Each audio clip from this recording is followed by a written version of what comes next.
Freddy Molina's career in finance began as a consumer banker, where he worked closely with businesses and consumer clients in helping them establish a banking relationship. He later became a senior premier banker, where he learned many of the banking system's business underwriting guidelines and regulations. This knowledge allowed him to educate and empower clients to understand when and how they can borrow and save money. As his passion to educate in finance grew while working at the bank, he volunteered to educate families of Searles Elementary School in Union City in partnership with SparkPoint Financial Services, a nonprofit program created by United Way Bay Area. Recognizing the dire need to educate our communities in personal finance, he pursued the opportunity to work closer with clients individually and in group workshop settings for Fremont's Family Resource Center, where he helps others build their assets, eliminate their debt, and improve their credit so they have a fair shot at getting ahead financially. Thanks so much, Freddie, for joining us. I'm going to go ahead and turn it over to you. Thank you, Leah. I appreciate that. Thanks for the introduction. Good morning, everyone. My name is Freddie. I'm a SparkPoint Financial Coach at the City of Fremont's Fremont Family Resource Center for the SparkPoint program. What I want to introduce you to here is there's a few different things, three things actually. The Fremont Family Resource Center, the SparkPoint program, and the Financial Navigator program. So I'll start by introducing you to the Fremont Family Resource Center, also known as the FRC. So the FRC is the go-to place for a multitude of services and information assisting individuals and families. Whether it's housing, employment, mental health, immigration, childcare, rehabilitation, or benefits assistance, you will find it all conveniently located at the Fremont Family Resource Center. Through the FRC's Welcome Center, families are supported in over 5 different languages. The FRC co-locates 20 plus agencies from the state, the county, the city, and nonprofit to create that one-stop shop. It's a welcoming place where families are provided quality services and they're encouraged to build on their own strengths to help themselves and others. The FRC has a core team. I am part of that core team, and the core team is it's what leads the FRC collaborative service integration. What's really unique about this place is that if you're working with, say, a SparkPoint financial coach, right? Let's say you're working one-on-one with your finances and we need to refer you over to, say, EDD for unemployment insurance or for Medi-Cal. We can, pre-COVID, and now we're going to get back to pre-COVID times, we'll be able to walk you over there to one of our partner agencies versus just providing you a business card or contact information in hopes that you make contact. We'll make sure that that connection is made.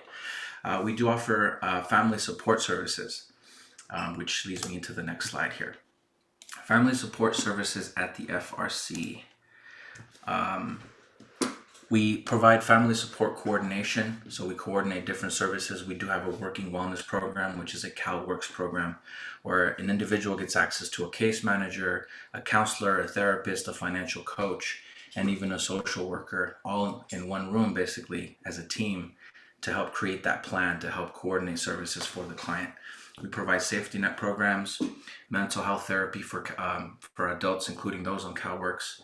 And then we've got the SparkPoint Financial Services, which is one-on-one coaching.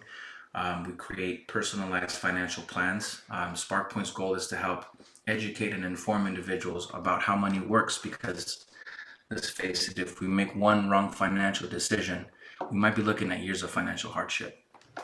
Aside from the one-on-one coaching, we do offer workshops, classes, not to mention our free tax preparation program, VITA. Through the SparkPoint program, FRC assists families in building assets and becoming more economically self-sufficient. The program offers financial education, coaching, credit repair, and as I mentioned, free tax filings through the Volunteer Income Tax Assistance Program, aka VITA. During the COVID-19 pandemic, we've been a beacon of support for local families offering grab-and-go food services, cleaning supplies, diapers, and PPE. What I want to introduce you to here now is the Financial Navigator program, which is a temporary program and unfortunately is coming to an end next month. So I'd like to encourage you to take advantage of it, whether you feel like you've got everything in place, as far as your finances go, as far as you getting back to where you might have been once before. I want to encourage everyone to just go ahead and check it out, because it's very important to know where to go and what to do when things happen, right? Especially during a pandemic, especially during a crisis. It's very, very good to be informed, because I don't know about you, but I've never planned an emergency. They just happen, and all we could do is be prepared. So for financial preparedness, I want to encourage you to check out this program. So the City of Fremont's FRC, we recently partnered with the International Rescue Committee through CFE Fund in providing phone-based financial navigation services at no cost at all to all Alameda County residents through the FinNav program. Financial navigators provide 30 to 40-minute phone sessions to help clients manage financial challenges and identify the best course of action to meet those financial needs. Financial navigators provide appropriate referrals to services and programs to address those needs. As previously mentioned, these sessions are free. All the client needs to do is complete an interest form online, and I've provided a little QR code here for you. If you're on a computer, you can just take a picture of that. It'll take you to the interest form. If folks do not have access to internet, we can also help you complete the interest form by calling the phone number there that you see on your screen. We can have someone assist you in completing that form. The client must have a working phone number and an email, as they will get sent a call summary at the end of the session with the resources listed. What happens during a call? A financial navigator will ask questions about a community member's concerns and provide the appropriate resources, from rental assistance to food insecurity, unemployment, managing debt, and more. The financial navigator will use both a local and a national resource toolkit to identify appropriate referrals. Unlike a financial coach who can provide advice and help a client create a personalized financial plan, a financial navigator simply provides I&R services, information and referral. They inform and they refer. Although someone, like I said, including ourselves, may feel like everything that we need, that we have from a financial standpoint, I want to encourage you all to take advantage of this free financial resource, to speak with a financial navigator. Be informed, right? Financial navigators also spend some time going over the referrals and the appropriate steps to take after the call is complete. So I introduced to you the Fremont Family Resource Center, the SparkPoint program, and the Financial Navigator program. And I'll hand it right back to you, Leah. Thank you. Thanks so much, Freddie. Really appreciate that information. And I'll be sending links to all of this in our resource email at the end of in a couple of days. Okay, so now I'm going to go ahead and introduce our two presenters. We have Zoe Kemmerling, is a staff attorney at Housing and Economic Rights Advocates, working on mortgage issues and foreclosure prevention, student loan debt, and fair credit reporting. Her law school experience includes leadership positions in student practice organizations focused on mediation and tenant advocacy, as well as clinical work with Harvard Law School's Project on Predatory Student Lending. She completed an internship at Bay Area Legal Aid's Housing Unit and at the California Attorney General's Office. Prior to launching her legal career, Zoe was a professional classical musician, writer, editor, and educator. She's a graduate of Harvard Law School, the Boston Conservatory, and the University of California, Davis. Okay, and Nisha Ajmani is a staff attorney at HERA. She focuses her work on tenant advocacy, including helping tenants resolve issues related to credit reporting, debt collection, housing discrimination, habitability, and landlord disputes. Prior to joining HERA, Nisha was a housing staff attorney at Family Violence Law Center in Oakland, where she advocated on behalf of domestic violence survivors who were dealing with housing legal issues. Her work there included in-court representation for survivors in obtaining restraining and move-out orders and defending against evictions. Nisha has also spent a substantial portion of her legal career advocating on behalf of system-involved youth. Nisha was a summer legal intern at HERA in 2011 and a postgraduate attorney fellow at HERA in 2013. Nisha earned her JD in 2012 from the University of Oregon School of Law, where she was a managing editor at the Oregon Law Review. Nisha was born and raised in the Bay Area and earned a BA from Bowdoin College in 2006. She enjoys painting in her free time. Thanks so much for joining us, Zoe and Nisha. I'm going to go ahead and hand it over to you. Okay. So today we're going to be talking about how to help guide your clients through the process of researching schools and accessing financial aid, which can be complicated and overwhelming, but we hope to share with you a lot of tools that you can use to figure it out and also to figure out the best way to approach college financially. So in this presentation, we're going to be going through questions about how much do different colleges cost, tools to access financial aid for college, and also tools about how to research a school and evaluate, compare schools for cost and for the opportunities they might offer, and how to think about evaluating financial aid offers and comparing financial aid offers. I also took a look at some of the questions on the pre-survey. I think, yeah, top of many people's minds is how to access a college education for free or at an affordable cost. And as you'll see in the presentation, there's no one answer to this. Financial aid is a real jigsaw puzzle, but we hope to help give you some tools to organize the search and application process and access resources. And I think the name of the game is persistence, to be organized, start early, and really try to explore all of the resources that are out there. Some questions I think are going to be more individual questions about, should I take out a loan? How do I budget? I know that Hera has a separate presentation around budgeting, but that's kind of making and following a budget isn't something we're going to address today. But we hope to provide some information about what to think about, for instance, when a client is trying to decide whether to take out loans, and also how different kinds of loans differ, and also ways to hopefully reduce a potential debt load after school. We're also going to include links about how to apply for financial aid, including talking about the FAFSA. And at the very end, we're going to have a brief overview of what happens afterward, what happens when loans go into repayment. So we encourage you to drop questions in the chat, and we, depending on how our time is going, we may pause to answer some of those questions as we go. So now I will turn it over to Nisha. Thanks, Zoe, and thanks everyone for being here today. It does look like we do have a question in the chat. Is it only for Alameda County or any Northern California community? So that was a question for Freddie. It's okay. Okay. Yeah. Okay. Please clarify if it's for us. Freddie, do you want to take it? Yeah, I'm sorry. I was gonna. I didn't want to interrupt you. No problem. I can respond to the chat, so you can. Oh, okay.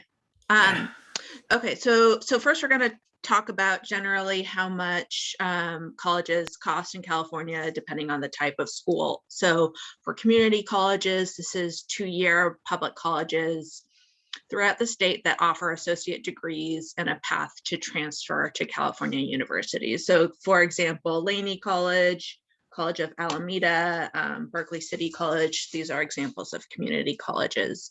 And there's no minimum GPA required, no tests or essays required to be admitted. So there aren't eligibility restrictions as compared to some of the other schools we'll be talking about. The enrollment fee is $46 per unit, and this can add up to over $1,100 per year for a full-time California resident. The enrollment fee waiver, just to be clear, the enrollment fee is what's called tuition. there can be a waiver of this tuition based on financial need under the California Promise Grant. And we'll talk more about that later, but many community colleges provide more tools online on their websites for how to access the California Promise Grant and how to apply. Next slide, please. Okay, thanks. Okay, so now for California State Universities, this is commonly known as Cal State.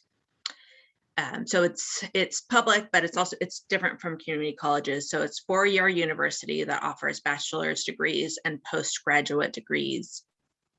And students must meet certain eligibility requirements to be admitted. I took a look on their website. So let's see, do we have a website here? I think if it's just like Cal State EDU, calstate.edu, you can also just Google Cal State eligibility requirements. And so for 2021 and the fall of 2022, they suspended the use of the ACT and the SAT in determining admission, but normally there is a requirement that incoming students take one of those tests. And then there are also some grade and high school related coursework requirements. So you can find more information on the Cal State website regarding eligibility. There are 23 campuses, including, for example, Sacramento, Fresno, Bakersfield, and East Bay, which is in Hayward. The tuition and enrollment fees vary by campus, but are generally between $6,500 and $7,500 per year for state residents. And this does not include books, supplies, housing, or transportation.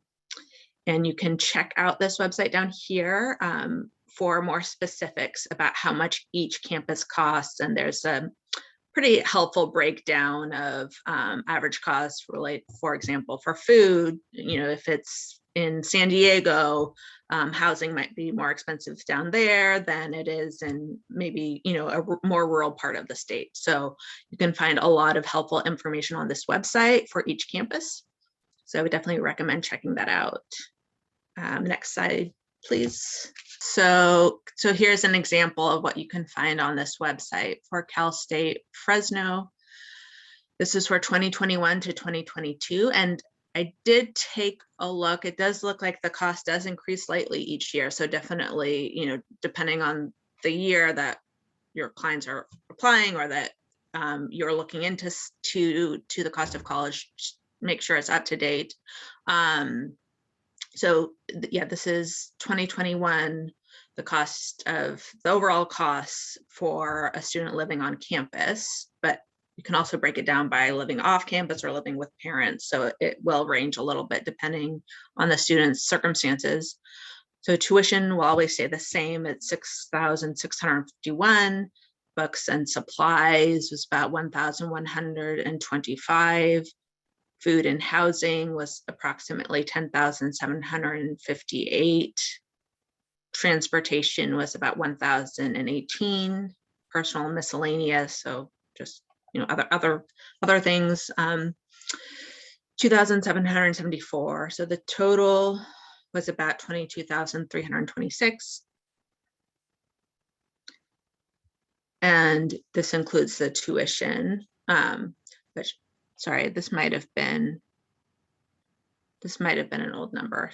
Apologize for that, 5,700. So for Fresno State, the cost of tuition was for 2021 to 2022 was 6,651. And then again, here's a website that you can go to find some more details. Okay, next slide, please.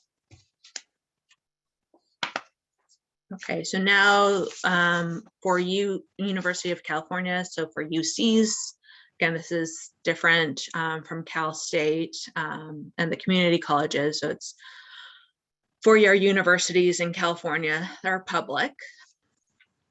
And the universities offer bachelor's and postgraduate degrees. Students must meet eligibility requirements to be admitted. So again, it kind of varies between the schools, but admissions will look at grades, high school grades, standardized tests, that sort of thing. There are 10 campuses, including Davis, Berkeley, Merced, and Santa Cruz. And I'm sure a lot of folks here have heard of the other ones as well. For 2021, the tuition enrollment fees vary by campus, but are generally around $14,000 per year for state residents. And this, again, does not include books, supplies, housing, or transportation. We will provide some more information about in-state versus out-of-state. Okay, next slide, please. So here's a breakdown on the UC website. You can find it down here, the link at the bottom of this slide, that details the costs. So again, it's divided by living on campus versus off campus. This is 2021 to 2022. Tuition and fees was $14,100. Books and supplies, about $1,300, regardless of where the student is living. Health insurance, it's about $2,700. Room and board, again, this depends on whether the student is living off campus or on campus. They're living on campus, so it looks like it was more expensive, $17,300, versus off campus, $14,100. And again, this will vary depending on where the student is living. And then transportation, personal on campus, if they're on campus, obviously the transportation will be less in terms of how far they'll have to travel, most likely. So it was a bit less for students living on campus, about $2,200, versus off campus, about $2,800. So down at the bottom, you can kind of see the total cost. It's not there's not a huge difference here, about $36,700 for students living on campus. So a little bit more living on campus versus off campus, which was $35,000. Okay, next slide, please. Okay, so now there's another type of school is private nonprofit. So these are different from the UCs and Cal State and the community colleges, which are all public California operated schools. Private nonprofit schools operate with an educational mission, and the funding is put back into the curriculum, instruction, and other college operations. So for example, University of San Francisco, University of Santa Clara, and Stanford are all private nonprofit schools. They're focused on improving the student's experience and increasing student success rather than generating revenue. So that's where the nonprofit piece comes in. Some nonprofit schools may be quote unquote covert for-profit schools, and I'll talk about for-profit schools in the next slide, I believe. But so you can check accreditation. So accreditation is, kind of a system to give schools the authority to operate. So there's this website, the WASC Senior College and University Commission, which evaluates and assures quality of educational programs. And then you can also Google the school to see if they're in the news. Sometimes if there's, problem with a school, or if they've been sued in some way for abusive practices, sometimes there are news reports. So we would definitely recommend doing a Google search if you haven't heard of the school before and want to learn more about its authority and accreditation. And then the tuition for nonprofit private schools really varies. It can be anywhere between $30,000 and $60,000 per year. And, this is a pretty wide range. So definitely checking out their website and other resources to evaluate costs in the school, which we'll be sharing later, will be important. And again, this doesn't include books and housing. Okay, so for for-profit private schools. So these schools are private, but they don't have the same type of mission as the nonprofit schools do. So for-profit are there, as it sounds, they have a mission in some way. It's more like a business to make money versus focusing on education. So it's owned and operated by independent businesses that are focused on making profit. For example, University of Phoenix, Ashford University, DeVry University, and ITT Tech and the Corinthian schools, which have been closed. And Zoe knows quite a bit about those schools and kind of the problems with them and why they were closed. So for-profit private schools can definitely be kind of shady. The business model is often designed to get maximum federal student grant and loan funding, and the model is built around remote learning. This was both before the pandemic and now, and then, we're not fully out of the weeds with the pandemic, but remote learning has always been part of the business model. And this can be problematic in some ways because it creates more, it's just like more opaque, and it's harder to I think, kind of gauge what might really be going on behind the scenes. There's also often aggressive and potentially misleading advertising, problems with misrepresentation of the costs and benefits of the programs, graduation rates, post-graduation salaries, and career placement services. Sometimes it's hard to transfer credits to other schools. So for example, if a student wants to go transfer to a UC, it might be harder to use the credits gained from a for-profit private school. And then students often have trouble finding employment in their field of study. And student loan borrowers who attend for-profit schools default at a higher rate. And again, it ranges here in terms of what the tuition is, but generally between $10,000 and $20,000 per year, not including books and supplies. Okay, next slide, please. Okay, so I think this is our start. Great, thanks, Nisha. Yeah. Yeah, I guess just kind of a little addendum on for-profit schools. As of course we know now that we've been through almost 2 years of the pandemic, remote learning is not inherently bad, and it can be very useful and in fact necessary in a lot of circumstances. The one big point I want to make about for-profit schools is they invest heavily in advertising. So something to be aware of is that your clients may, these schools may be kind of overrepresented in what your client is seeing as they go about their lives on the internet. And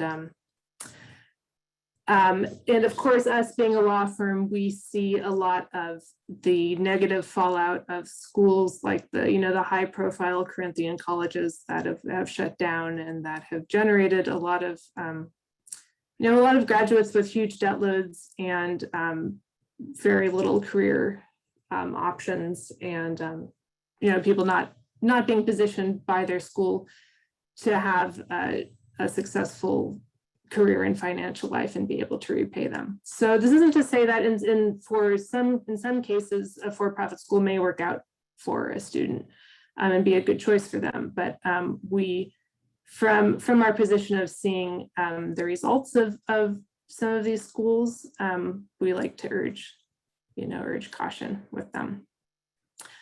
And before I go on to talk about types of financial aid, I just want to encourage you again, if you have any questions, to drop them in the chat. We have a pretty good chunk of time this morning, so we're happy to answer your questions as they come up. And we'll also have time at the end. So moving on to, I think, a question that is top of a lot of people's minds is what resources are out there to help pay for school. I realize that some of your clients may be, high school students who are looking to go to college, and others of you may have clients who are adults looking to go back to school for a new career or to further the education that they didn't have an opportunity to pursue when they're younger. So people are in all different kinds of situations, but these general information about financial aid should kind of apply across the board. So here we have kind of 4 large buckets. Federal student aid, which I think is sort of the backbone of a student aid system. And then kind of, we also have state aid provided by the state of California. Important to note that there are avenues for undocumented students to apply for financial aid through the state, whereas the undocumented students do not have the option of applying for federal student aid. Institutional aid is something that is going to vary widely from college to college, and this can encompass anything from merit-based scholarships targeting students and they're recruiting students in different fields or departments, and some schools could also have need-based aid. And private aid encompasses private scholarships from a variety of sources and also private student loans. The website we have at the bottom, studentaid.gov, that is a great resource, a great starting point to kind of sort through the different types of financial aid available. This link goes to the explanations of what are loans. And I think it's important to kind of understand the differences between the different types of financial aid, because when a student gets a financial aid award letter from the school, it might not necessarily be clear from that letter what's what. They usually go through, they'll state the cost of attendance, and then they'll go through like a list of financial aid. And it's important for students to be aware that not all kinds of financial aid are the same. And especially the difference in financial aid you have to pay back and financial aid you don't have to pay back. So going to our first bucket of federal financial aid. Number 1 is grants, and this is unconditional aid that reduces the cost of college that you don't have to pay back unless certain situations, like if you withdraw from the school before completing a semester or a program. Work study is basically the federal program to facilitate the student finding a part-time job while they're in school. And this, what's offered depends on the school, that is, whether the school participates in the program and what kind of jobs they offer. They might work differently depending on if the student is an undergrad or a graduate. If you're an undergrad, it's you're going to get an hourly wage. Some graduate positions might have a salary. And the money is paid directly to the student. So basically it is just like having a part-time job while you're in school.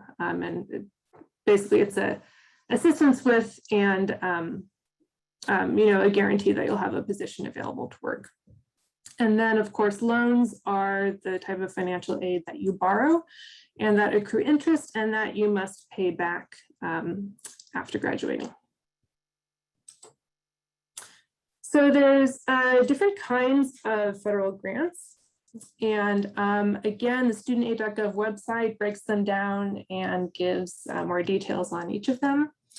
Pell Grants are available for low-income students, and they're calculated according to a formula that that decides expected family contribution, how much the school is going to cost, and whether a student is full-time or part-time. So there's a lot of factors that go into it.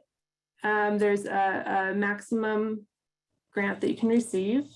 In general, Pell grants are available to students who have an expected family contribution at or below approximately $5,800. So and then later on, we'll talk a little bit more about expected family contribution, but that takes into account if a student is a dependent student, that takes into account the family's income and assets. Second one on the list, the FSEOG, that also depends on whether the school participates and can provide a supplemental grant depending on financial need. The TEACH grant is a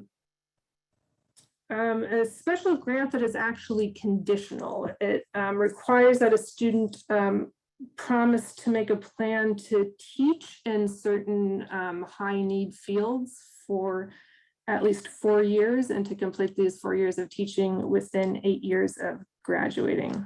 And it also is available in participating schools and programs.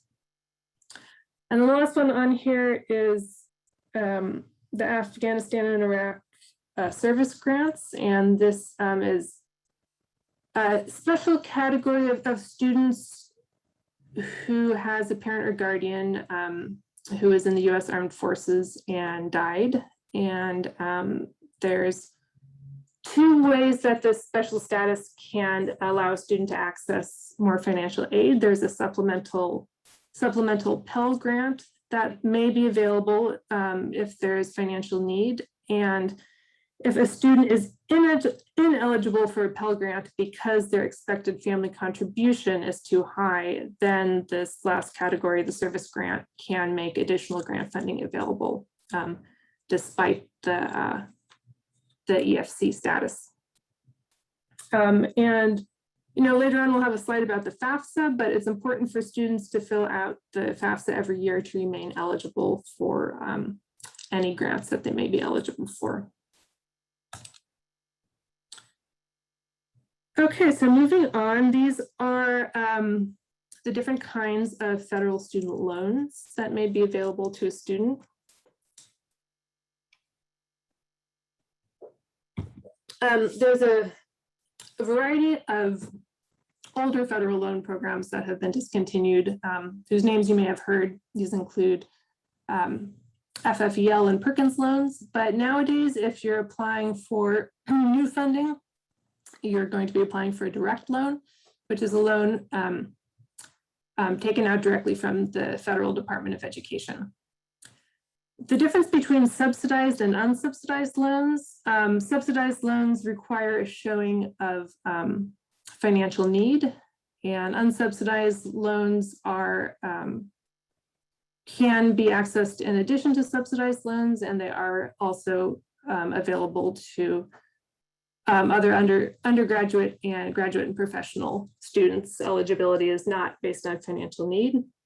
The subsidized versus unsubsidized, that terminology refers to how the interest on the loans is treated while the student is in school. For subsidized loans, the government pays the interest while the student is in school during the 6-month grace period after graduation and during any periods of deferment, for instance, while a student is pursuing additional education. So that what that means practically is subsidized loans have a lower cost, whereas unsubsidized loans began to accrue interest while the student is still in school. And after periods of deferment or after a grace period, the interest, if a student has not been paying the interest is capitalized and added to the balance of the loan. So that's potentially a way that loan balances can grow if there are periods of deferment after which interest is capitalized. The PLUS loans, there are 2 kinds of PLUS loans. One kind is called a Grad PLUS loan and is available to graduate students. And the other kind is called a Parent PLUS loan. And that is available to parents of dependent undergraduate students. And These loans are, one unique thing about them is there are not the same limits on borrowing as there are for direct subsidized and unsubsidized. A little bit more about that on the next slide. An important thing to remember is if a parent is taking out a direct parent plus loan on behalf of their child, then that loan is solely the repayment responsibility of the parent who signs it. Sometimes there are misconceptions that when a parent is signing up for a plus loan, they're actually co-signing a loan with their child, and that is not the case. It is a loan that is taken out solely by the parent and is their sole legal responsibility to repay. And then lastly, consolidation loans. Consolidation is a step you can take down the line after you already have other loans. You basically can combine them, consolidate them into a new loan under a single balance. And there's a couple instances where one might do this. You might do it for convenience if you have a whole bunch of loans and you're dealing with different servicers and you just want one payment. Consolidation is also a way that borrowers who have defaulted on their federal student loans can resolve the default and get their loans back into good standing and begin repayment again. And we'll talk a little bit more about that at the end of the presentation. There's a note on here that consolidation can have consequences for repayment. For instance, one topic that's been in the news a lot recently is the Public Service Loan Forgiveness Program, PSLF. That program and some other forgiveness programs work by kind of keeping track of your qualifying loan payments, and then they're designed so that once you've made a certain number of qualifying payments, the rest of your loans are forgiven. I'm going to give a big caveat here that this whole area and kind of student loan policy in general is in flux right now. We're actually in the middle of the Department of Education's negotiated rulemaking process, which is a process in which they get input from different stakeholders and update a whole bunch of regulations surrounding federal student loans. And you may have heard in the news that PSLF has been a big mess lately and that it's been really hard for people to qualify. And a lot of these programs are very complicated. And our hope is after the negotiated rulemaking, some of the policies for federal student loans will be simplified and streamlined. I won't dive into all of the details about, for instance, PSLF right now, but the point with consolidation loans is the policies as they currently stand. If you consolidate your loans, sometimes you lose credit towards forgiveness under PSLF or for instance, teacher forgiveness. So that is something that trips a lot of people up. But again, stay tuned. And the last thing I want to say about consolidated loans is it's not something you do to get a better interest rate. It's not like refinancing. When you consolidate loans, the interest rate is the average of the interest rates of your former loans that you are consolidating. So it can be good, convenient, advantageous in some circumstances, but not always. So. Okay, here are borrowing limits. As I mentioned, the direct subsidized and unsubsidized loans have a limit to how much you can borrow, and that also depends on a number of factors. For undergraduates, partly depends on whether you're a dependent or independent student. What year you are in school. For unsubsidized loans, it's $20,500 for each year is the limit.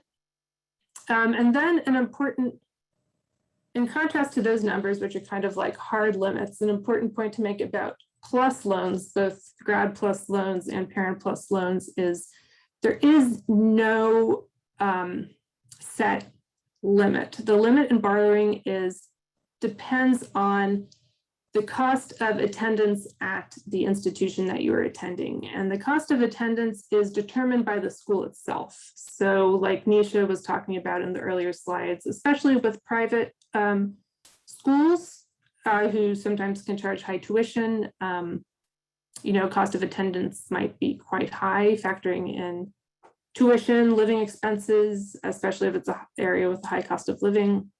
And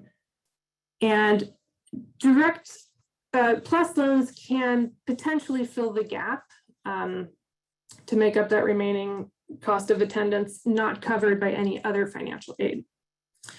But this also means that in some cases, plus loans, for instance, parents can access very high amounts in plus loans.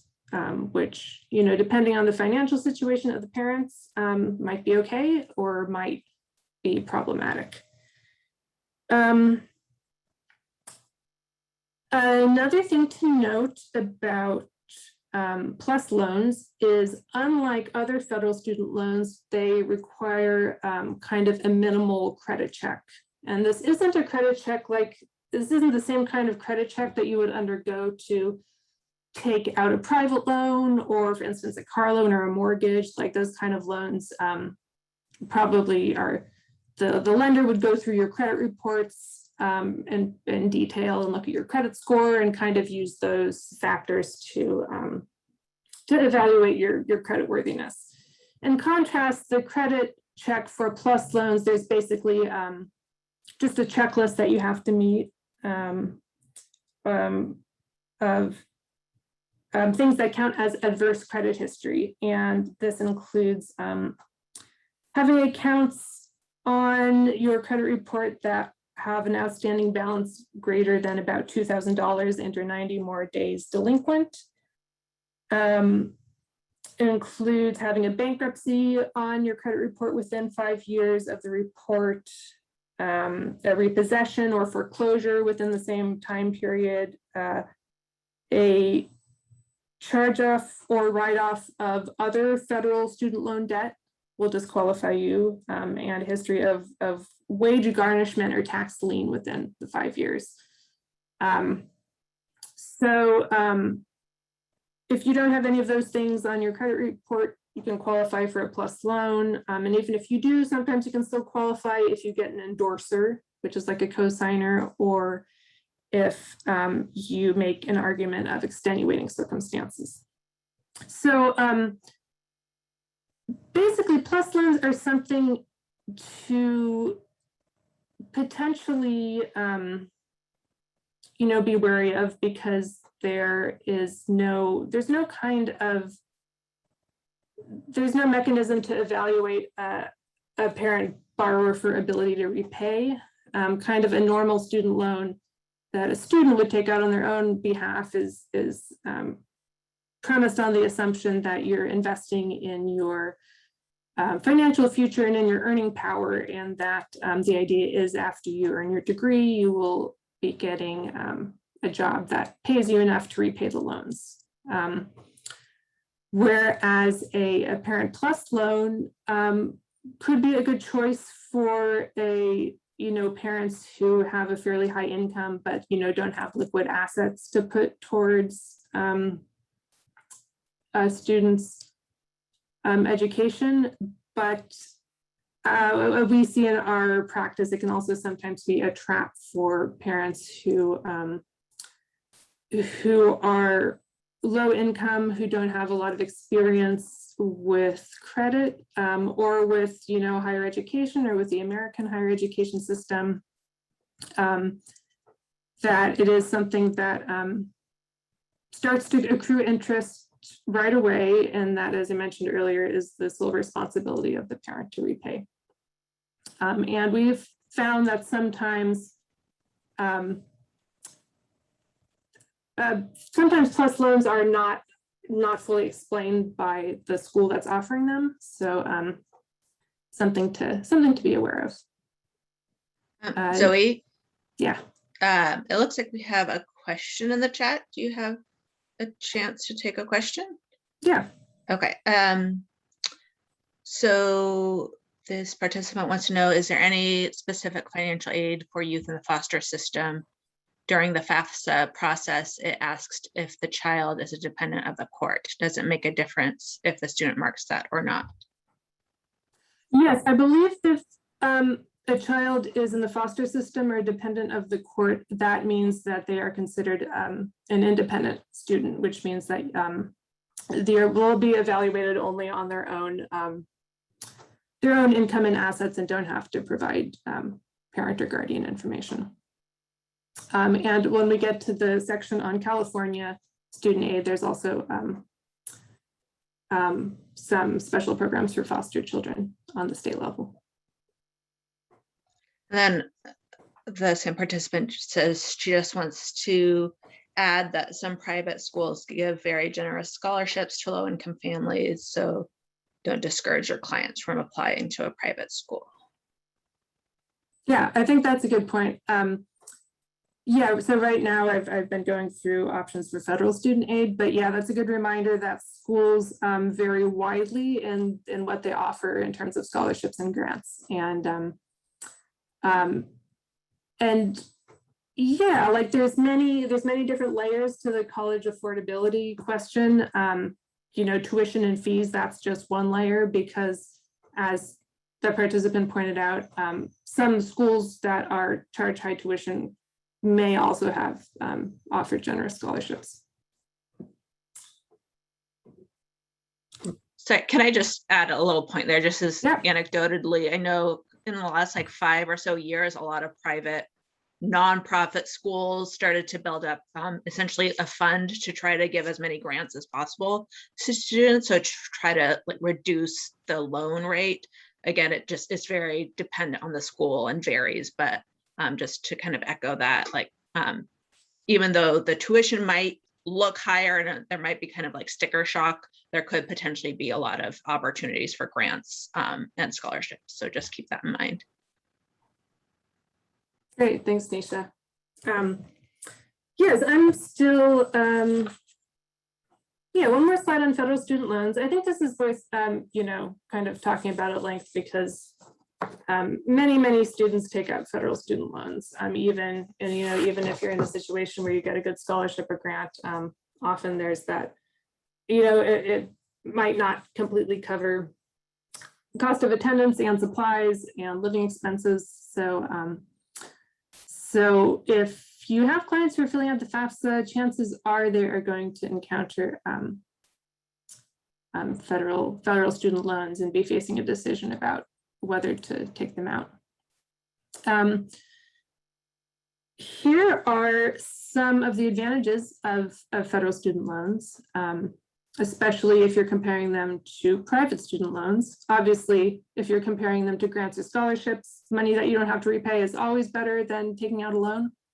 But if you're going to borrow, examples of some of the things that are positive about the federal loan program is it's always a fixed interest rate, and you know, variable interest rates are very risky because they, you know, you might end up you can't really, with a variable interest rate, you're never able to predict exactly how much you're going to owe and how much you're going to have to repay at every given time. Interest rates on federal loans are generally designed to be low, although, you know, recently interest rates have been so, well, it's an unusual time, and there are lots of private financial products out there with low interest rates for those who qualify right now. I will say the current interest rates for federal student loans, undergraduate loans 3.73%, graduate or professional student loans 5.28%, and parent or plus loans 6.28%. So especially for at the undergraduate level direct loans, it's competitive interest rate, and that interest rate is gonna be locked in for as long as you're paying off the loan. And it's true that graduate loans, and especially plus loans, do have higher interest rates in general. So that's just something to be aware of. So I mentioned earlier, federal student loans don't require a credit check or a cosigner. And of course, if you're looking at a student who's just out of high school, they probably aren't really going to have a credit history. So, you don't have to worry about that. And then I already talked a little bit about how for plus loans, there's kind of a basic credit check for adverse credit history, which can be overcome again with an endorser or a application of extenuating circumstances.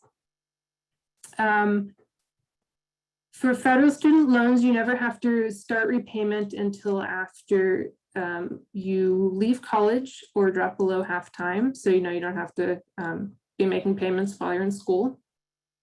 Government paying the interest, that's what I mentioned earlier about direct subsidized loans, which will help a little bit with keeping the balance down. And then again, unsubsidized loans, you are still responsible for the interest that accrues while you're in school or in deferment. Flexible income-driven repayment plans, again, we're going to talk a little bit more about this at the end of the program. But a lot of, we have seen among our clients that this can really be a lifesaver for people who graduate school and then their career trajectories or their life just isn't working out how they planned, which happens a lot. There are a variety of income-driven repayment plans that are written into the regulations that you have the right to apply for if you can't afford repayment on a standard plan. Just to manage kind of on a month-to-month basis, make sure that you aren't, to keep people from drowning in their debt. Loan forgiveness programs, as mentioned before, this is an area that's hugely in flux, but they're, we are holding out hope that the public student loan forgiveness program will hopefully start working for people and become a real viable option for people who want to go into public service.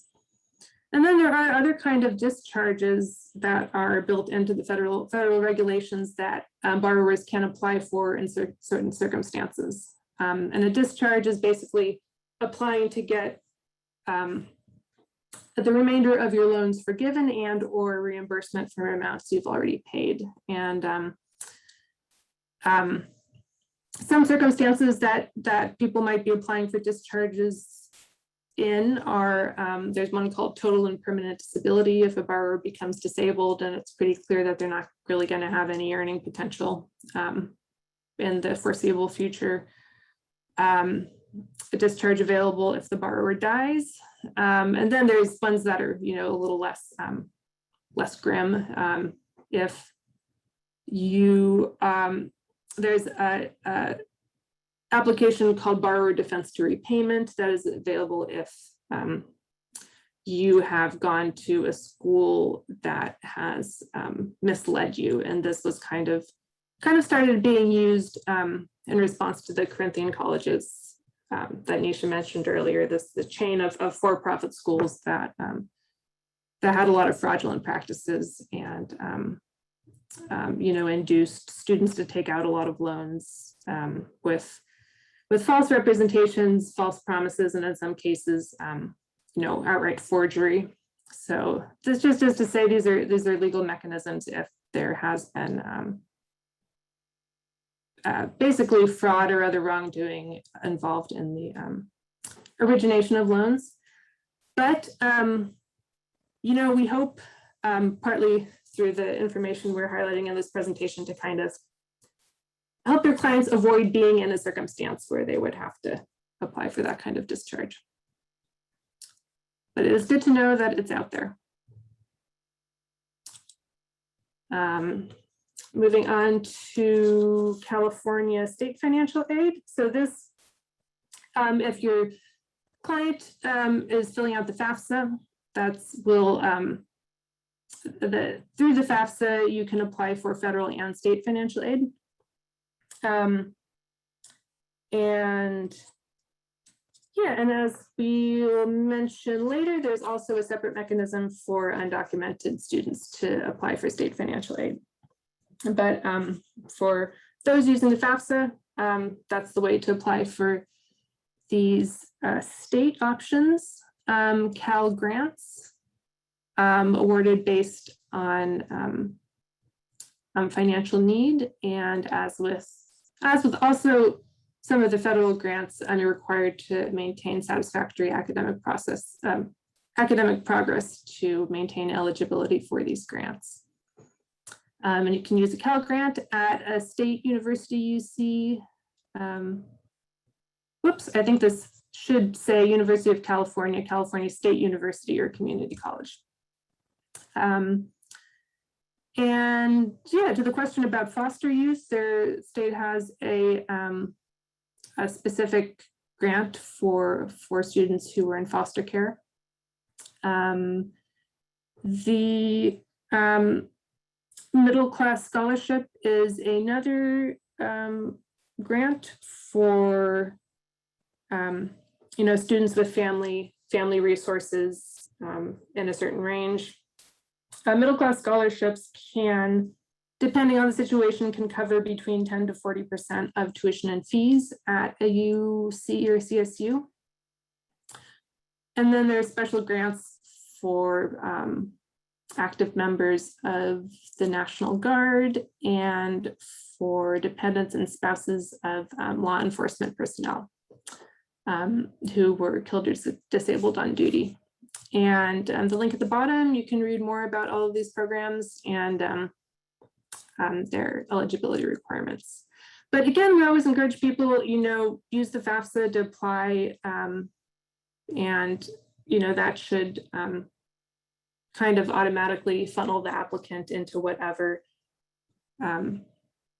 financial aid avenues they're eligible for. Okay. And kind of the amounts you can get in state aid are also depend on, what you get in federal aid. So this is they're all kind of interlocking puzzle pieces. Nisha mentioned this earlier, the California Promise Grant for Community College. This is based on financial need, and as it says, there are different ways to qualify. I believe one is if the student's family is on certain kinds of government assistance programs, and I think you can also qualify based on income. And again, this is a waiver of enrollment fees at any community college. And so, of course, enrollment fees doesn't cover other costs like supplies, housing, transportation, but can go a long way towards reducing costs. Nevertheless, we have some more links here, and the application for these grants, I believe, correct me if I'm wrong, Nisha, but I think it's not through the FAFSA. I think there are application forms available via the community college's individual websites. And the link at the bottom. I think that's true. Yeah. So the link at the bottom should direct you to the specific pages where you can apply for any particular college. Here's a page on the application for undocumented students for state aid. So this is pursuant to the California DREAM Act. And you might also see this referred to as students with AB 540 status. That's Assembly Bill 540, I think, is the legislation that put this into effect. And you can see the requirements here: attend California schools for a certain amount of time, graduate or get your GED, and it looks like in some cases part of the application process, and it's an affidavit about intention to legalize status. And that link should have more information, but If you do have a client who's an undocumented student, they will fill out this form instead of the FAFSA.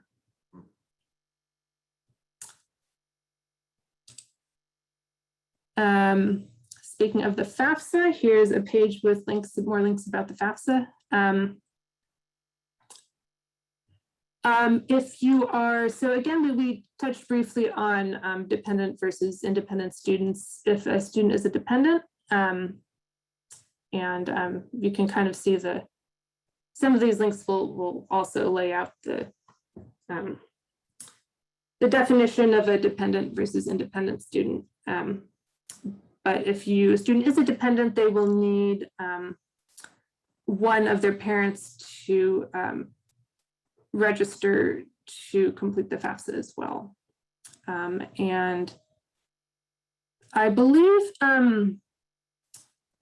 if a student has a parent who is undocumented, I could put a link in the chat later, but I think if you send a written printed version of the FAFSA with a signature, then the parent won't have a need to register with the FAFSA website, which requires a social security number. And let's see, so like I mentioned, you can submit the FAFSA in paper form by mail. These days, most people will probably do it online.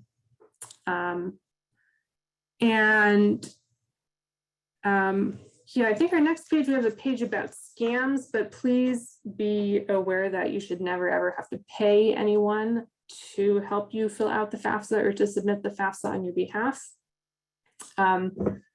There's a number you can call, kind of a centralized number you can call for help, or there's a lot of local, maybe some local help, local workshops on financial aid that you can access as well.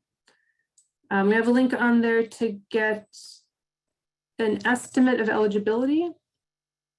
And then again, the link for the California DREAM Act application for undocumented students. The link again for the California Promise Grant. And the last link is a checklist that also includes a timeline of what steps, if you're on kind of the standard timeline for applying for a college program that starts in the fall, when you should start thinking about each of the steps. That's a useful website at the bottom. And the California Student Aid Commission, that link in red at the bottom, that also has more resources to access advice and help on applying for financial aid. And here is, speaking of other resources for help applying, here's another link you can check out. I believe it has a calendar of events that are both in person and via Zoom, managed by the California Student Aid Commission, to help people navigate these applications. Okay, private scholarships. This issue was raised a little while ago. And again, so private scholarships, here we're talking about outside scholarships from entities other than the federal or state government or the educational institution. And again, it's kind of a whole grab bag of what's out there. It'll depend on the individual student's situation and background. We have a link to information about more resources for military families. And then there's some links to kind of search tools. Some high schools may have guidance counselors or other resources at the counselor's office. If your clients are a member of a business or religious organization, they may have some resources through that. And anyway, there's a lot out here. So, good to think creatively, ask ask your network, ask your community, and use the internet, all the basic tools.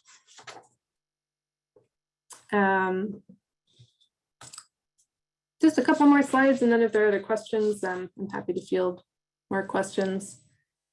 Private student loans. So important to remember that some of the protections I mentioned earlier, like the option to apply for income-driven repayment, option to apply for certain kinds of discharges, none of that applies to private student loans. This is if you're signing up for a private student loan, you're going to be basically according to whatever rules the lender sets out. That said, a lot of private banks and lenders do offer educational loans. We have some entities up here. So some banks like Citizens Bank, Sallie Mae is an entity that offers private student loans, and they also used to service federal student loans, so that can be really confusing sometimes. I believe these days Sallie Mae loans are just private loans from Sallie Mae Bank. There's some other kind of relatively new players in this field. Fintech is getting to be a bigger segment of the market. Some names that are on the rise include SoFi and Earnest. And some of these new style lenders will evaluate borrowers based on data other than kind of the traditional credit score evaluation metrics that traditional lenders use. But it's good to be aware that private loans, so the interest rate they offer is going to be dependent on your credit history and credit score. Some offer variable rate loans, which, you should be wary of. That there's more risk involved in that kind of loan. As I mentioned, there's no, if a private lender offers any kind of forgiveness or income-based repayment program, it's going to be completely up to their own discretion. There isn't a centralized process or regulation in place for applying for things like that. And basically all these reasons, we typically suggest that that potential borrowers and clients consider basically exhaust their ability to take out federal student loans before turning to private lending. Another reminder that there are a lot of scammers out there. Well, there always have been, and especially these days. So please don't encourage your clients that they should never feel the need to pay for assistance. Don't believe any salespeople when they make promises or guarantees, guarantee of services or result if you pay them a fee, because there are lots of free resources out there. And if you do encounter a scammer, I have some at the bottom. There's some links for reporting them to various federal and state agencies. Yeah, so with that, I think Nisha is going to pick it up with researching schools, unless there are any questions first.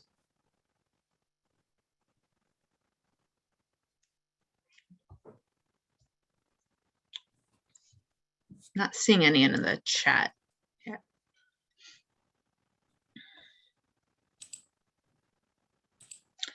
Okay, so now I'm going to talk a little bit more about how you or your clients, family members can do some research to kind of compare schools and see how much the cost would be by school, and not just the cost, but what does the school offer in terms of programs, and what is the setting like. So well, the focus of this workshop is understanding cost and how to research loan options and that sort of thing. it's important to remember there's kind of a bigger picture, a more holistic assessment in terms of figuring out, what the most appropriate school might be for a student. So here are some options that folks can go to, some websites to compare schools and learn more about information such as graduation rates, career trajectory, loan debt after school. So collegescorecard.com, and we'll provide screenshots in later slides, but college scorecard, sorry, not .com, .ed.gov. It shows graduation rates and costs, and you can look at multiple schools at one time, like across your screen, to do a side-by-side comparison. The school performance fact sheet. This is on the school's website, and it has graduation and salary information for the schools. And sometimes it includes information and details that are not included in college scorecard. Website, ProPublica. This is I guess like an investigative journalism project. So it's very comprehensive website and database for each school, which gives detailed information related to debt by the school and by the type of degree and institution. And the Consumer Financial Protection Bureau paying for college. So here's a link, and this allows the direct comparison of financial aid offers and allows you to kind of figure out the projected or likely loan payment. And Naviance,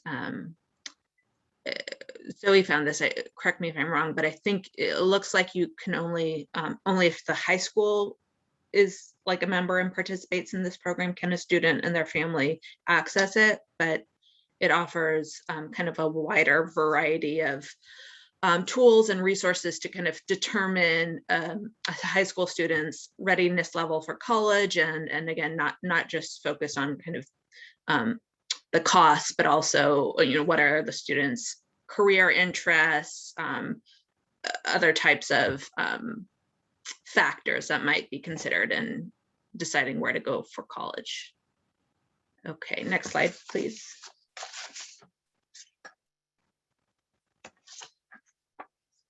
So here's a screen grab from collegescorecard.ed.gov. So as you can see, this is comparing Golden Gate, University of San Francisco, Argosy University, San Francisco Bay Area, and the Art Institute of California. So it shows kind of the average annual cost, graduation rate. Well, here it says data is not available. So sometimes that there isn't enough of a sample size to provide the data. Salary after attending. So you can look at all of these different schools side by side. So for example, salary after attending for Golden Gate, the blue line goes up, I don't know the exact, 64,200. It's a little small, sorry about that. And then compared to University of San Francisco, that salary is 61,000. And then you go down here to Argosy. So are the two on the right, are those for-profit? The Art Institute is. Okay. I'm not sure about Argosy University. Okay. So here it looks like it's 38,200 for both of these schools. So that can be a helpful tool for sure in trying to get a bigger picture and compare schools. Next slide, please.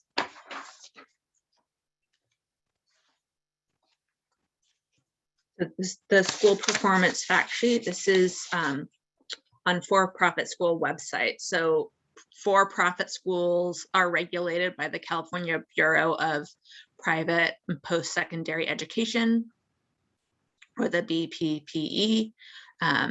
And for-profit schools must make their school performance fact sheet available on their website for each academic program. So do you think we have time to do a screen share of how to find it? No, I have the instructions, but if you don't think we have time, right. we can. Well, let's yeah, maybe let's keep going, and then if Okay. Yeah. next segment. I have like 35 minutes. Okay. So for example, University of Phoenix, I can just kind of explain generally how one would go and find the information. But the fact sheet will include things like graduation rates, job placement rates, part-time versus full-time employment, number of graduates in self-employed positions, number of graduates who have employment at some sort of more institutional, official institution, exam passage rates, salary and wage information, the cost of that program, and the average amount of federal student loan debt. So, for example, there's a school called SAE Expression, and you would go to the school's website. It's in Emeryville. You could Google SAE Expression, just giving you all an example. And then you would go to the About section in the top menu and click on Campus Performance Outcomes. And then you would scroll to the bottom of the page and click on BPPE School Performance Fact Sheets. And then click on the right-hand menu and go to Student Consumer Information. So it depends on the school, but each school should have a way to find this fact sheet. Yeah, I think we could walk through that with the screen share if people are interested later. I think that you have to look for this fact sheet on a school website, and sometimes you have to click around for a while before finding it. Is the big picture takeaway. Yeah. Okay, next screen, please. Okay, so here's an example of the ProPublica database where one can find a lot of information about a school's kind of debt load. So for example, University of Phoenix, again, we apologize that it is kind of small here, but you can go and click on this website if you want to check yourself. But so for example, this red box is average spending. Sorry, what does that say on? So the red box is average spending on instruction, and this is Okay. it's illustrating the point we were making about one of the differences between for-profit and nonprofit schools. University of Phoenix is a for-profit, and we can compare that number to the one on the next slide. Yeah, so this is, for example, during school, how much the cost is for the total annual cost, and the low-income student, how much low-income students paid. This is that figure 18,226. And then up here, kind of more general numbers, Pell grantees for University of Phoenix was 51.5%. And the total discount, average percentage discount off of the total cost was 22%. And the median federal debt was 14,250. And then so this website will have that information on each school. Okay, next slide, please. So then if you compare that to UC Berkeley, you'll find that the numbers are different. So it looks like the percentage of Pell grantees was 31.4%, whereas for University of Phoenix, that number was 51.5%. And there's a lot more spending on instruction at UC Berkeley. So it's 18,988 versus 2,718 at University of Phoenix. So that kind of can give some insight into what the priority of the school is. So there's a lot more emphasis, as you can see here, on instruction, and there's more investment in instruction in terms of how the money is spent. And then again, the discount, if you look at the top, the discount off of total cost average was set for low-income families for UC Berkeley was 74% versus University of Phoenix, that number was only 22%. So you can kind of see that there's significant differences already in the debt load between a UC versus a for-profit school. Yeah, I just briefly add that the ProPublica database is meant to emphasize statistics that are of interest to low-income students. And I think the way it's designed, the numbers in gold are supposed to be statistics that are relevant to aid to low-income students. And percentage of Pell grantees, that's kind of a very rough proxy for, how many, the percentage of low-income students who are at the school. Okay, next slide, please. So the ProPublica website also has data about outcomes after graduation per school. So this is also pretty important for folks to look into, to kind of get a loose picture of what the debt rate or the debt load might be after graduating, depending on the school. So this red box is the non-repayment rate. So that's really high for University of Phoenix, 75.5%. So that's for all students. And then the non-repayment rate over here for Pell loan students was 81.7%. So that's also obviously pretty high. And the default rate for a 3-year cohort after graduating for federal loans was 13.5%. And then down here, there's a figure for median monthly debt payments, which was $338.68. Okay, next slide, please. And then here for UC Berkeley, as you can see, the non-repayment rate in the red box was significantly lower than University of Phoenix, so it was 24.1%. And for Pell students, it was 26.7%. So again, again, this is just comparing two schools, but generally a public school, public university will likely have lower debt rates. And then if you look at the number down at the left for UC Berkeley, it was $145 median monthly debt payments, whereas for University of Phoenix, it was $338. So again, yeah, this is just, general comparisons, not kind of a guarantee about how much a student would have to pay, but it's definitely really helpful information to have when you're helping clients with the college search. Okay, next slide, please. Okay, so comparing financial aid packages to understand the cost of college.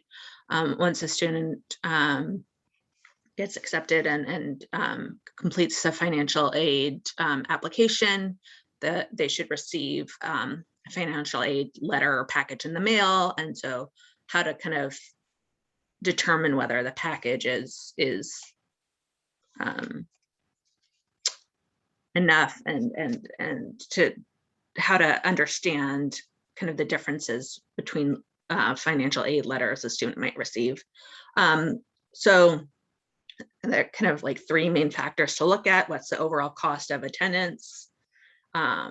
What percentage of the package is grants, meaning the student doesn't have to repay the school or the entity, and then what percentage is loans, meaning the student would have to repay, and then looking into, okay, what kind of loans, as Zoe described earlier. So sometimes if you have the total cost, you want to see, okay, how much is loans, how much is grants, and then is there a difference in the total financial aid package?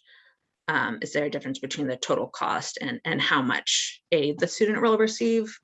And then, so if there is a difference, sometimes it's possible to make up that difference through like part-time work. If the student gets a job on campus, for example, other family resources, or maybe Zoe, they can apply for additional scholarships. Is that, at this point, is that something a student can do after they've already received a financial aid package? I would say that would depend on the individual. Probably not scholarships from a school, but outside scholarships perhaps. But I would imagine that most of them would be kind of on the same timeline as the FAFSA and other aid. Okay. Was there anything you wanted to add about that, Zoe? About this slide? I don't think so. No, but yeah, like Nisha said, a financial aid offer may have still have a difference that the student and or the student's family may have to make up in some way.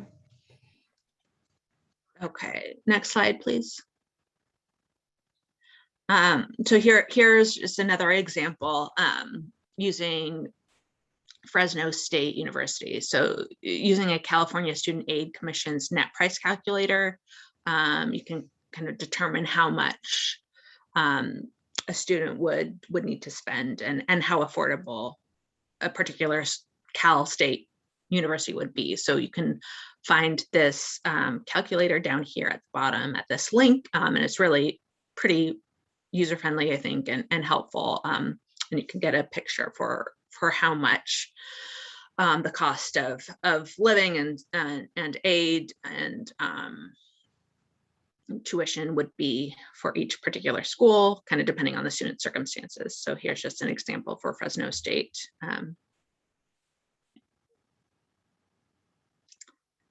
And so the student is eligible for financial aid. They're 18, they're living on campus.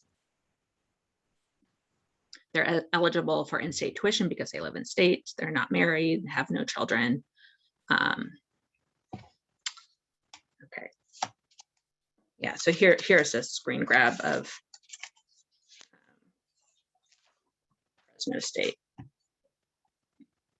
So the estimated total cost of attendance is about 20,000. This was 2017 to 2018, 20,428. So that this kind of breaks down that figure: tuition and fees, room and board, estimated other expenses, books and supplies, and then the estimated total grant aid, meaning it doesn't have to be repaid, 6,512.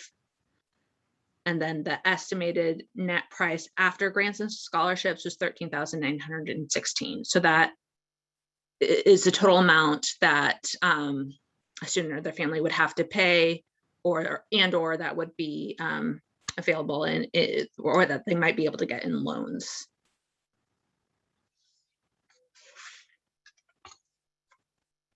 Okay, next slide. So here's some more information about the Navigance website I mentioned earlier. It's an online resource center for high school students and their families. And so the student's high school has to participate in this program, or middle school. Some middle schools have it as well. So an account is available for families and students at participating high schools. And you can see if a student's high school participates in this program by going to this link. But it's a little broader in the sense that it's not only focused on the cost of college, but kind of other factors that go into how to decide, how to research a school and how to decide whether a school would be a good fit for a student. So including interest and strength assessments, career exploration, how to kind of search and gain information about different schools and colleges, how to learn more about scholarship opportunities, and links to applications for seniors. It also has some more kind of psychosocial assessments that are available, and the website kind of emphasizes helping students build confidence and become ready for college and choosing a career. And school guidance counselors can also provide more information and assistance. If a student is interested in this program, they can also, and it's not clear whether or not the school participates, definitely reaching out to the guidance counselor could be a good option. Okay, next slide, please. I think that's you next. Sorry. Yeah, so the end is just a little bit about what repayment might look like for student loans. I don't know if Nisha, do you want to do a illustration of finding the school performance fact sheet? Sure. Thank Okay. Do you want to screen share and do that, or do you want me to? I can do it. Let me just find the page on my. Okay. I'll just. Yeah. And as a reminder, the school performance fact sheet is something for for-profit colleges specifically that the California state law requires that they make available. So we picked an example of a local for-profit school and poked around on their website to try to find this fact sheet. So can you all see that?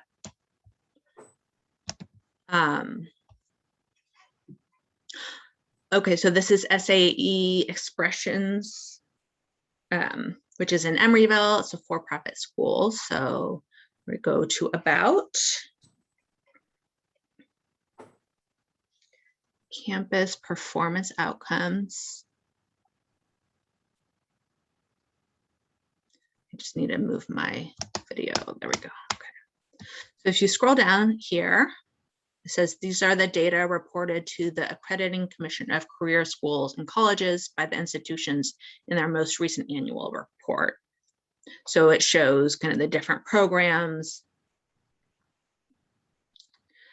applied science, digital film, and then it provides data on each graduating group of students. So from April 2018 to March 2019, it says like what the it looks like they have different locations. So Atlanta, Chicago, Nashville. So just to clarify that this isn't the fact sheet, this is other Right. data that they have in their section. Yeah, so just if you're interested, so this isn't the fact sheet, but it has information about enrollment, graduation rates, employment rates, which could be useful. But then if you scroll down, you need to scroll down to the bottom, BPPE, you would click on this school performance fact sheet, and then that would give one more detailed information about that. Let me just move the video. So again, this is more detailed information than the other screen had. It has specific number of students who began the program and graduated. And then the number of students who had part-time versus full-time employment. And when it says NA, it could be because the number is too small.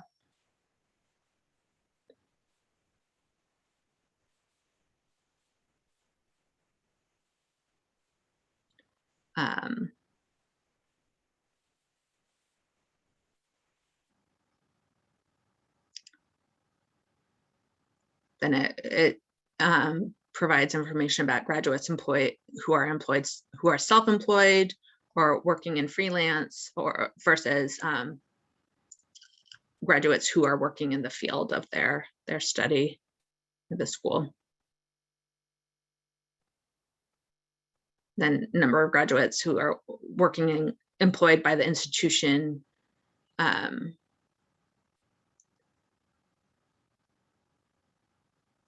Yeah, this doesn't really have much information down here in terms of institutional employment. Let's see, and then it provides data about salary and wages for graduates employed in the field.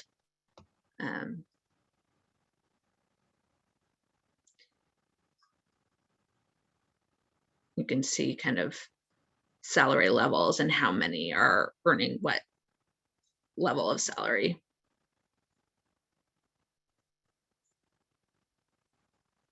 And then here's federal student loan debt, which is pretty useful and important to check out. The average in 2019, the average amount of federal student loan debt of 2018/2017 graduates who took out federal student loans at SAE was 35,614. So that was quite a bit more than 2018, which was 30,000, about 30,000. And then it has a definition section.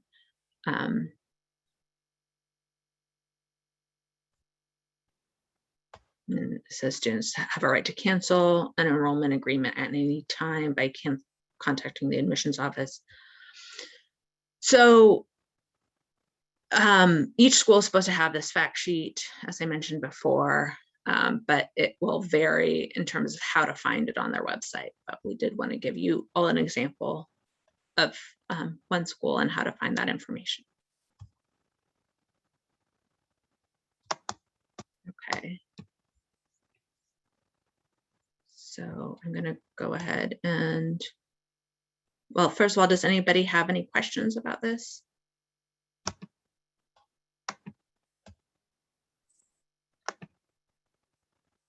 Okay.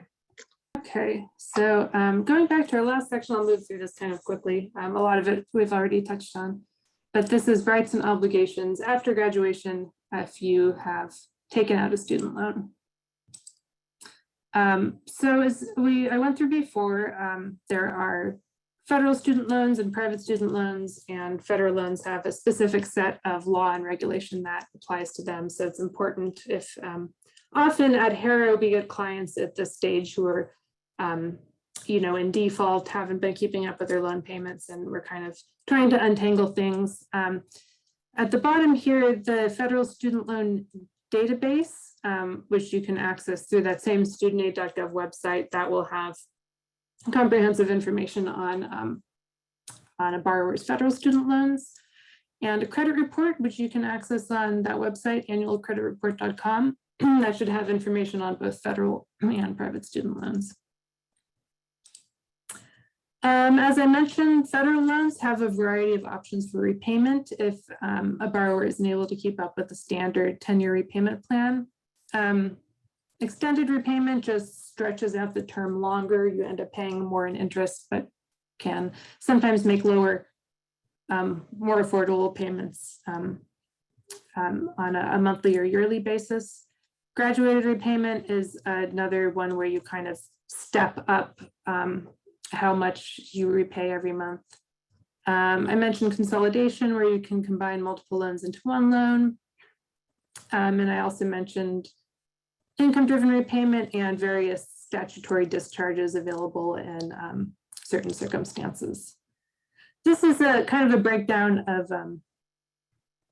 of different repayment options. And these first three, well, the first two here, repay, pay as you earn, and income-based repayment. Again, like I said before, the specifics on this are in flux right now, but studentaid.gov will have a lot more specifics if you want to get into the weeds, but very big picture, under an income-driven repayment plan, you would pay between 10 to 15% of your discretionary income, which is defined using the federal poverty level. So that's something to keep in mind for those of us who live in high cost areas. Sometimes even with income-driven repayment, the monthly payment can be a burden in the context of overall household expenses. Good thing to know about federal student loans is the federal government has special collection powers. So If you don't make payments for 270 days, you'll go into default status. And these are some of the debt collection tools available to the government. They can offset your tax returns and refunds. They can do garnishment. They can garnish federal benefits.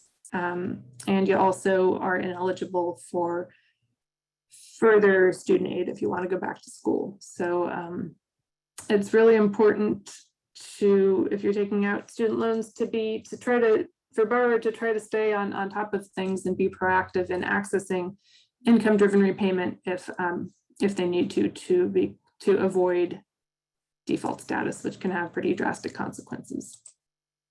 Private student loans, the big difference is if the debt collector wants to, if you stop paying on a private student loan, become delinquent, loan may be charged off and either sold to a debt buyer or put in a collections department. And this is kind of like any other loan that's being collected on.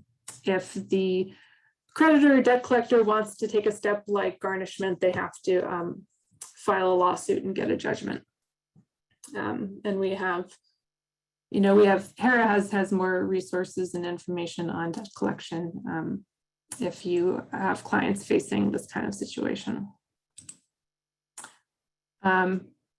And speaking of HERA, these are our practice areas and our intake line. And we also take intakes. There's a web form on our website, and we encourage you or your clients to reach out if you have kind of individualized problems in these areas and would like a consultation with an attorney. So I think with that, I'm going to see if we have questions before we wrap up.